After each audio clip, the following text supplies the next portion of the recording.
Greetings and welcome, and it's finally here. It's finally arrived, election day, and I still don't know who I'm voting for.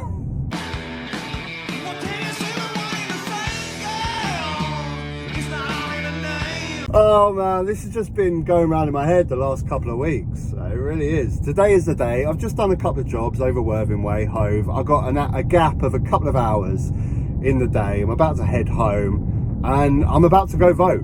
I'm literally going to go vote right now. But I still don't know who I'm voting for.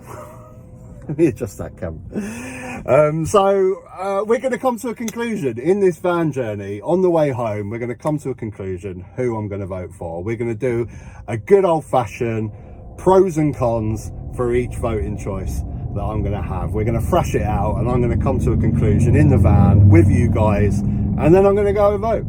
I'm going to go and vote. So here we go. So I mean, I've been fully decided on who I'm going to vote for years, really. It's only in the last couple of weeks that I've actually been changing my mind. So you could call this, I guess, the sensible choice. The tactical vote is to vote Labour. That's what I've been planning to do for years. I've always had the opinion that the most important first step to clearing up this country, the most important step, is to kick the Tories out. So the first choice, what some would call the sensible choice, the tactical choice, is to vote Labour. My constituency is a swing state. It's been Labour the last two elections, but it was Conservative back in 2015. So the tactical, sensible choice is to vote Labour. Also, I don't just want, this has always been my view, I don't just want the Tories to lose. I want them to be decimated. I want them to go down to under 50 seats. I want them to be destroyed for what they've done to this country. The damage that they've done to this country, they need to be punished. They need to be severely punished for what they've done. Every single aspect of this country is worse under the last 14 years that they've been in government. Every aspect. Healthcare, education, immigration, government debt, take your pick. Take any aspect of this country and it is worse under this government. And they need to be punished. They need to be severely punished. So they need to get the least amount of seats as possible. And the way to do that is with tactical voting. So that's the sensible choice, right? That's the choice that I've had in my head for years, the past 4 years pretty much. But the last couple of weeks, I got a bit of doubt. I wasn't sure. And it's basically what happened in my constituency. My Labour MP, Lloyd Russell Moyle, got a complaint against him shortly after the election was announced. So he's been deselected. And the person replacing him is someone very, very loyal, very, very close to Keir Starmer. The natural replacement for Russell Moyle was Nancy Platts, who's a local Labour councillor in the area here, much loved by all the local Labour members. She's run for Parliament over the last 20 years quite a few times and done a massive amount of work, a massive job to actually take away that which was a safe Conservative seat. She'd done a massive amount of work, and she had an interview to become the candidate for the area, and halfway through the interview it was announced that this I'm sorry, I'm driving, I've even forgotten his name, Chris Ward is it, got the position. So she didn't even get a fair interview. And I like Nancy Platts, I like her a lot. She's done an incredible amount of work for the local council and for Labour in general, and it hasn't sit right with me. So it's made me have doubts. It really has.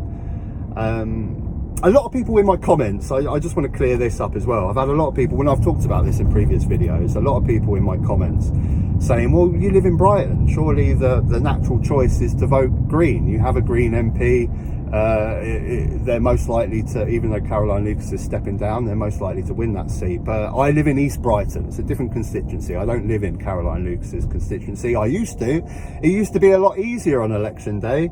Back in 2010, 2015, I voted for Caroline Lucas when I lived in central Brighton. It was an easy decision to make. But now I live in East Brighton, so it's a different constituency. Like I say, it's been Labour the last few elections.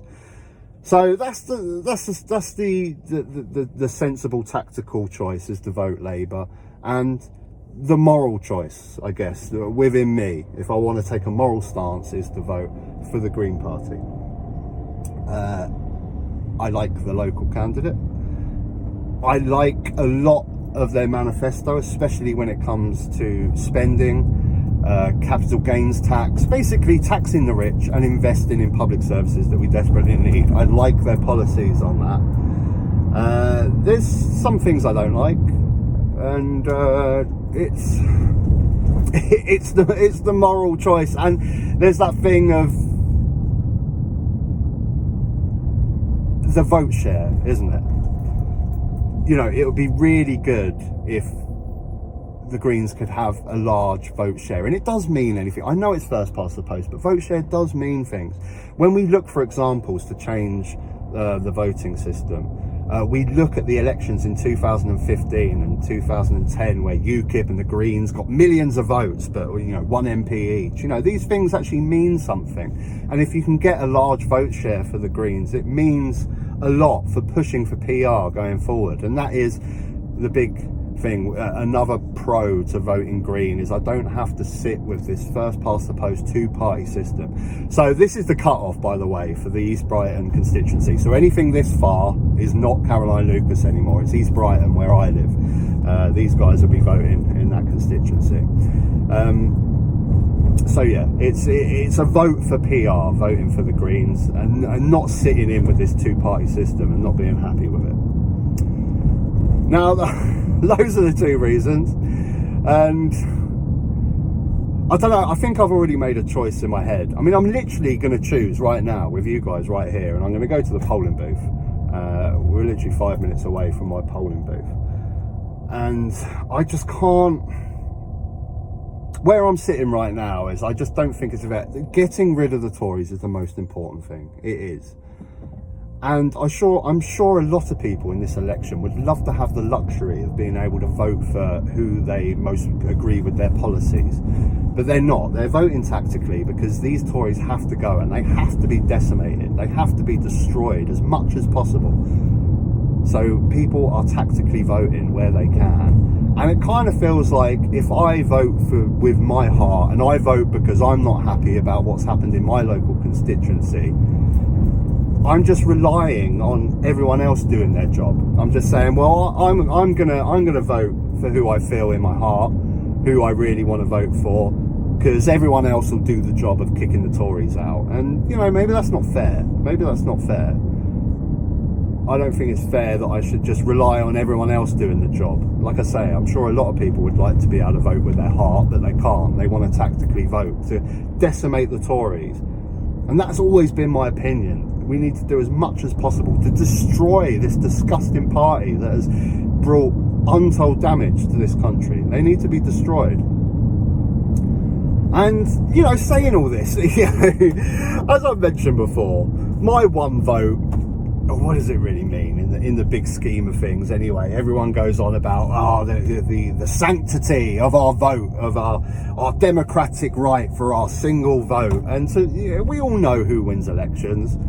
The floating voters, the people in the centre, they're the ones that win elections. The people that are engaged in politics day to day, that are very staunchly either left-wing or very staunchly right-wing, they're not winning elections. It's the people in the centre. It's the majority of folks that, don't really engage in politics on day to day, but when it comes to election, they dip in. They're winning elections. So my one single vote doesn't matter.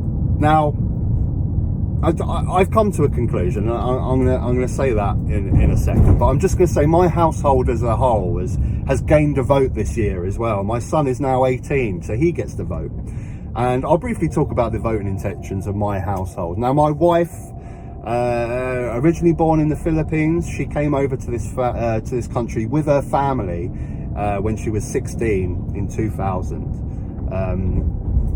Her mum is a nurse, and the Labour government at the time were okay with the whole family coming over. So she's always had staunch loyalty to the Labour Party for that. She feels that, you know, maybe she wouldn't be in this country if it wasn't for the Labour country. So she will always staunchly vote Labour. That's entrenched in her. She will never change her mind. And I respect that. I really do respect that.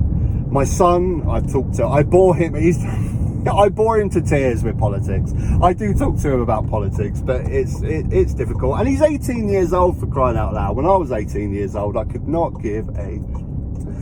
I was too busy living life, and that's what he's doing at the moment. But he understands the importance of getting rid of this government and his future going forward, because today we're voting for a government that's going to be with us and making decisions for him until he's 23 years old. You know, that's an important stage of his life, and he understands the importance of kicking this lot out.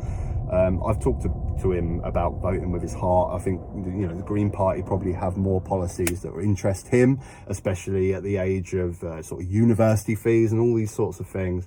But he understands the importance of kicking out the Tories. I've talked to him on length about first past the post and the PR voting system. So he'll be voting Labour. So maybe I have the flexibility to flirt a little bit with my vote, seeing as whatever I do, the majority of my household will be voting Labour. They'll get a pro plus Labour vote from my household. But I've come to the conclusion that I just don't think it's fair. I don't think it's fair for me to just be able to say, right, you guys do the tactical voting, you'll kick these guys out, won't you, and not play my part. I don't think it's fair. Like I say, I think a lot of people would like to be able to vote with their heart in this election, but they can't. They don't want to. They want to vote tactically.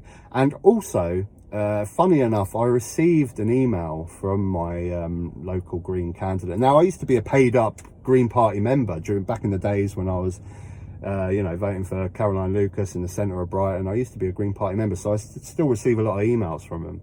And ironically, the email that I received today saying that the Green Party are picking up traction in East Brighton because of this stuff with Lloyd Russell, they're actually picking up quite a few votes. And ironically, that's deterred me away from voting for the Greens, because we can't have this constituency going Conservative. I still think that is a long shot. If this constituency couldn't go Tory in 2019 when they were as popular as they've ever been, get Brexit done, I can't see how they're going to go Tory this time round when they're at absolutely the lowest they've ever performed. But I need to do my bit. I can't just rely on everyone else doing their job. I need to do my job as well. So I will be voting Labour, and I'm literally about to go to the voting booth. Now, luckily enough, my voting polling station is right opposite my house, so I'm going to go there right now. Okay, let's go do this. Don't forget your ID.